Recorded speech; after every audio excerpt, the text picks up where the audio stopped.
Assalomu alaykum Legrandxon. Biz hozir Sulton Ahmeddamiz. Turkiyaga har safar xizmat safari bilan kelganimizda переговорlar bo'lib, uchrashuvlar bo'lib juda ham charchaymiz.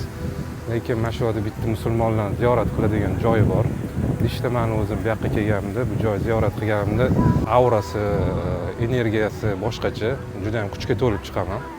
Hozir sizlarga shu joyni ko'rsatib chiqishni o'zimizga lozim deb topdik.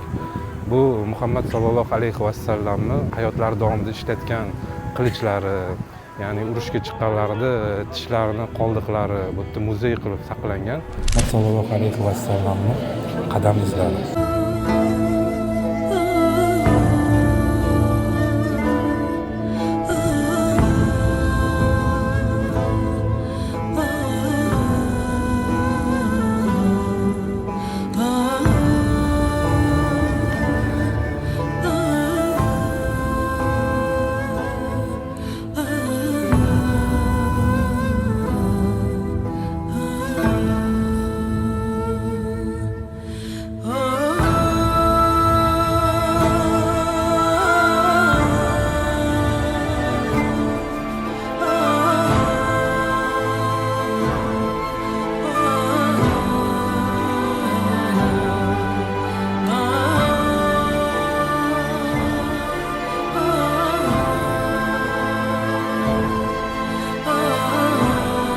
Payg'ambarimiz Muhammad sallallohu alayhi vasallamni Uhud jangida 4 ta tishlari tushib qolgan ekan. O'sha tishlardan bittasi mana shu sandiq ichida joylashgan.